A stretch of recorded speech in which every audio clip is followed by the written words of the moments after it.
Jon Jones is back. Just a week after shocking the world with his retirement, he's re-entered the drug testing pool, signaling his return to the octagon. But why the sudden change? Was it really about the fight, or are personal issues at play? Who am I speaking to? You Jon Jones? What? If you're untraceable? Plus, we'll hear from Daniel Cormier as he breaks down the highly anticipated clash between Islam Makhachev and Kamaru Usman. Stay tuned as we dive into the drama surrounding his comeback and what it means for the future of MMA. 2 weeks after Jon Bones Jones promised the world he was done with fighting, he landed a haymaker on social media. "I just re-entered the testing pool." The post, fired off from a beach cafe in Phuket of all places, confirmed what every MMA fan secretly suspected: retirement was never going to stick. USADA test kits are already on their way, and the heavyweight division has been flipped upside down once again. Jones's abrupt departure in June looked less like strategic ducking and more like damage control. A lingering hit-and-run case in New Mexico, a string of late-night rants on X, and whispers of a hard-charging party tour through Thailand created a storm even his legendary Focus couldn't outrun. Dana White all but said the quiet part out loud, insisting the exit had zero to do with Tom Aspinall and everything to do with Jones's personal turbulence. Now, after a fortnight of sunrises over Patong Bay and a sobering look at the lost millions, Jones has yanked himself back into the spotlight. Across the Atlantic, newly promoted undisputed champion Tom Aspinall poured cold water on the dream matchup as quickly as reporters could ask for a comment. Speaking with Ariel Helwani, the Brit smiled and said his first title defense is already signed, the toughest fight of my life, and categorically not Jon Jones. I was never, ever just chasing Jon Jones. And there was a lot of talk from people online and stuff, like there was a lot of comparisons to Chandler chasing McGregor. Chandler was chasing McGregor because he wanted a big fight and he wanted some money. Basically, that's what's happening there. I didn't care about a big fight or money. I cared about the heavyweight title. That's all I've ever been bothered about, is recognition for being the best heavyweight walking around on planet Earth. That's all I ever wanted to do. So originally, I'm just like relieved that I can actually fight again. I think a lot of people don't understand that. Look, I do some stuff in the media. I've got a YouTube channel, I do stuff across social media, I've got great sponsors and everything. Like, I do stuff in the media, obviously. But what my job is fighting people. And I haven't been able to do that for almost a year for no reason other than the politics of the UFC, so I'm happy just to be able to fight again. In other words, the super fight is on hold, at least from Tom's side. Why veto the biggest payday of his career? Partly because tunnel vision is the hallmark of every great champion. Peek past the challenger in front of you, and the belt can vanish overnight. But there is also leverage at play. The longer Jones chases, the fatter the eventual paycheck, and the clearer the power dynamic tilts toward the man already holding gold. So who is menacing enough for Aspinall to label toughest ever? Insiders point first to Cheryl Gain. Bon Gamin is coming off a razor-thin controversial split decision over Alexander Volkov at UFC 310.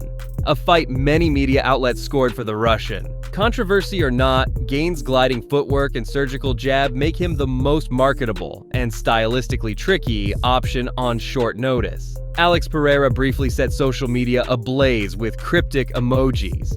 But the Brazilian has since doubled down on chasing a light heavyweight rematch with Magomed Ankalaev, targeting the fall pay-per-view schedule rather than a sudden jump to 265 pounds. Wildcards such as Jailton Almeida's mauling grappling or a Derek Lewis slugfest remain on the UFC emergency shelf, yet every bookmaker in Vegas still has Gain circled in bold. Meanwhile, Jon Jones is plotting the kind of heist that history remembers louder than any routine defense. If he skips the cue and wrests Aspinall's belt away in a single night, the narrative writes itself. 2 undisputed heavyweight titles in 2 different eras, stitched onto a resume that already includes an unmatched light heavyweight reign. The gamble is enormous.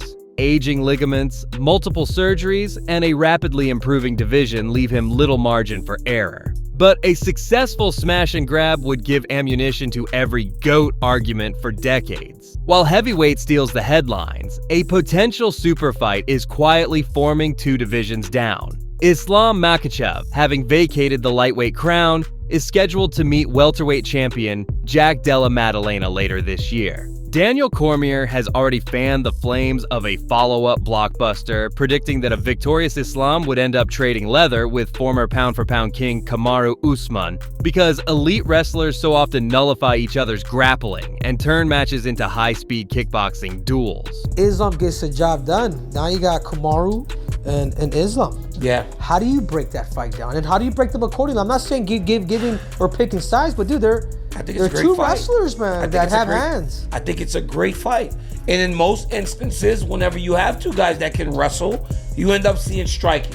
Who's going to be better in that realm? Can Kamaru Usman use his size to really hit him with the jab, keep him at bay, and make him work in areas that he doesn't? Because what we do know about Islam is he's a much better striker than people give him credit for. Bro, he won all the rounds against Dustin Poirier in a fight that was pretty much all striking. He gets judged on a different curve than most, though, because he's been so dominant. Everybody's like, well, Dustin Poirier fought him so well, but he didn't. It was literally 5-0 and he got submitted. Yeah.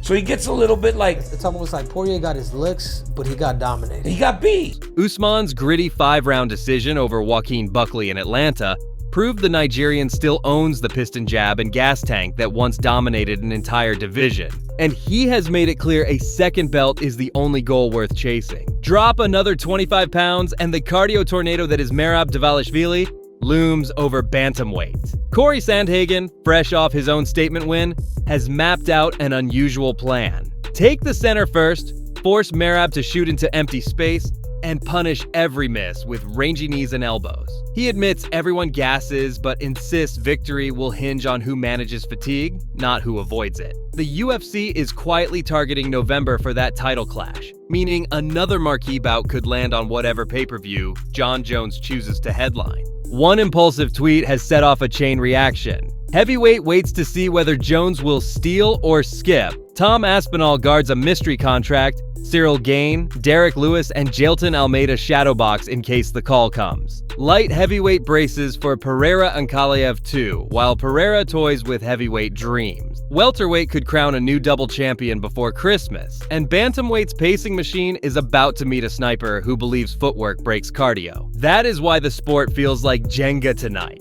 Shift one block, say, Jon Jones signing a date, and the entire tower wobbles. Keep the phone charged because the next sunrise could arrive with a fresh Jones post, an Aspinall announcement, or maybe even a Pereira pivot. In modern MMA, legacies flip faster than an octagon door can slam shut, and right now, every division is holding its breath. That wraps today's Fight Bulletin. StrikeScript bringing you the fastest hands in MMA news. If these headlines kept you ahead of the scorecards, tap like and let the algorithm know we won the round. Subscribe and hit the breaking bell so you're first to hear every contract signing, weigh-in drama, and surprise call-out. Got an inside scoop or bold prediction? Drop it in the comments. You might see your tip featured in tomorrow's update. Until the next alert, stay sharp, stay informed, and keep your guard up. This is StrikeScript, signing off.